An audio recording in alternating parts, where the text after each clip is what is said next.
പുതിയ സർക്കാർ അധികാരമേറ്റാൻ സാധാരണ 6 മാസം വരെ കാത്തിരിക്കാറുണ്ട് എല്ലാവരും. മന്ത്രിമാർക്ക്, പേഴ്സണൽ സ്റ്റാഫിൽപ്പെട്ടവർക്ക് സിസ്റ്റം ഒന്ന് പരിചയപ്പെട്ട് വരണം, പുതിയ നയങ്ങൾ രൂപീകരിക്കണം. അതുകൊണ്ട് തന്നെ 6 മാസം വരെ സമയം അനുവദിക്കാറുണ്ട് എല്ലാ സർക്കാരിനും.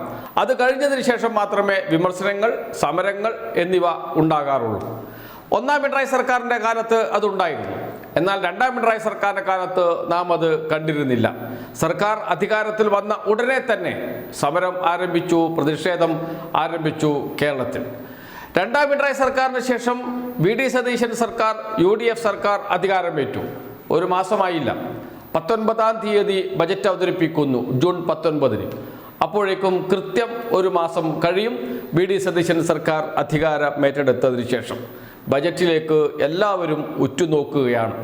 UDF സർക്കാരിൻ്റെ നയങ്ങൾ ബജറ്റിൽ ഉണ്ടാകും, അതനുസരിച്ചുള്ള പ്രഖ്യാപനങ്ങളും ഉണ്ടാകും. ധവളപത്രം നേരത്തെ പുറത്തു വന്നു, അതിൽ ചില സൂചനകൾ നൽകിയിട്ടുണ്ട്. സർക്കാർ ജീവനക്കാരുടെ പെൻഷൻ എന്തായിരിക്കും എന്നതിനെക്കുറിച്ച്, ജീവനക്കാരുടെ ആനുകൂല്യങ്ങളിൽ സർക്കാരിൻ്റെ തീരുമാനം എന്തായിരിക്കും എന്നതിനെക്കുറിച്ചൊക്കെ ചില സൂചനകളുണ്ട്. അതനുസരിച്ചുള്ള പ്രഖ്യാപനങ്ങൾ ബജറ്റിലുണ്ടാകുമോ? മുൻ സർക്കാർ പ്രഖ്യാപിച്ച ക്ഷേമ പദ്ധതികളുണ്ട്, അത് തുടരില്ലേ? ഈ ചോദ്യങ്ങളൊക്കെ ഉയരുന്നുണ്ട്. കിഫ്ബിയുടെ ഭാവി എന്തായിരിക്കും? ഇതൊക്കെ മുന്നിലുണ്ട്. അതുകൊണ്ട് തന്നെയാണ് കാത്തിരിക്കുന്നത്. പ്രത്യേകിച്ച് പ്രതിപക്ഷം CPIM എന്തായിരിക്കണം നിലപാട് എന്നറിയാൻ. ധവളപത്രത്തിലെ സൂചനകൾ അനുസരിച്ച് കടുത്ത നടപടിയിലേക്ക്, സാമ്പത്തിക നടപടിയിലേക്ക് പോകുമോ സർക്കാർ? അങ്ങനെ പോകേണ്ടതുണ്ടോ? ഇല്ല എന്നാണ് മുൻ ധനകാര്യമന്ത്രി KN ബാലഗോപാൽ പറയുന്നത്. അത്ര മോശം സാമ്പത്തിക നിലയല്ല സംസ്ഥാനത്തുള്ളത് എന്ന് അദ്ദേഹം പറയുന്നു. അതോടൊപ്പം തന്നെ മുൻ സർക്കാരിൻ്റെ ഏറ്റവും പ്രധാനപ്പെട്ട സ്ത്രീ സുരക്ഷാ പദ്ധതി ഇപ്പോൾ മുടങ്ങിയിരിക്കുന്നു, അത് തുടരണം. തുടർന്നില്ലെങ്കിലോ? KN ബാലഗോപാലിൻ്റെ വാക്കുകൾ കേൾക്കാം. സ്ത്രീ സുരക്ഷാ പെൻഷൻ എന്നല്ല ഞങ്ങളത് പറഞ്ഞു, സ്ത്രീ സുരക്ഷാ പദ്ധതിയേ ഉള്ളൂ.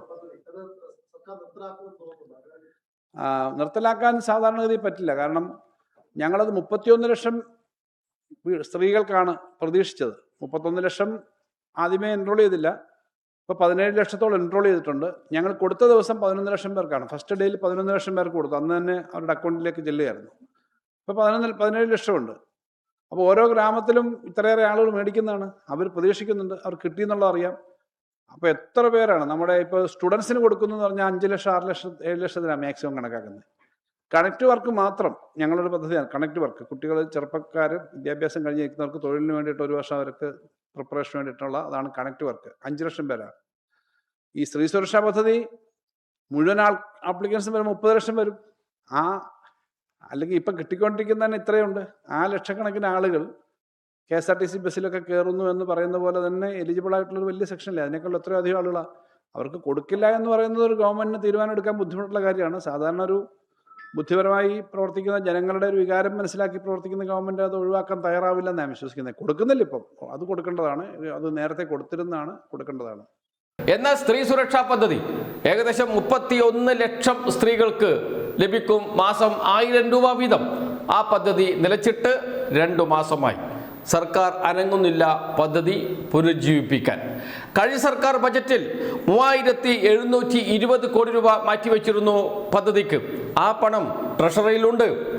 എന്തുകൊണ്ടാണ് സ്ത്രീ സുരക്ഷാ പദ്ധതി നടപ്പാക്കാത്തത്?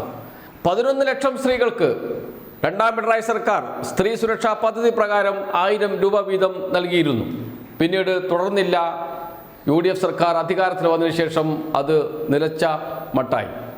3720 കോടി രൂപ ഖജനാവിലുണ്ട്. എന്തുകൊണ്ട് നൽകുന്നില്ല എന്ന് ചോദിക്കുകയാണ്. 16 ലക്ഷം പേരാണ് ഇപ്പോൾ അപേക്ഷ നൽകി കാത്തിരിക്കുന്നത്. ഇനിയും അപേക്ഷകൾ ലഭിക്കും.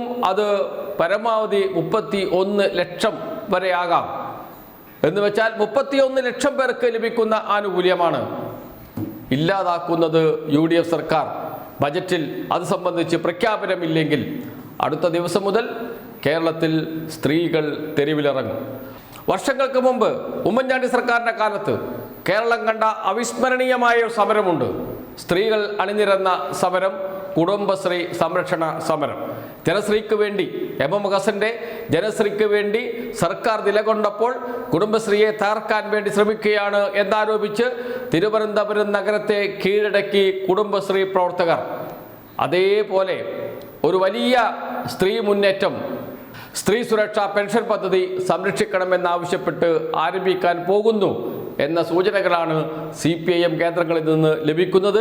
ഇടതുപക്ഷ നേതാക്കൾ അതേക്കുറിച്ച് സംസാരിച്ച് തുടങ്ങിയിട്ടുണ്ട്.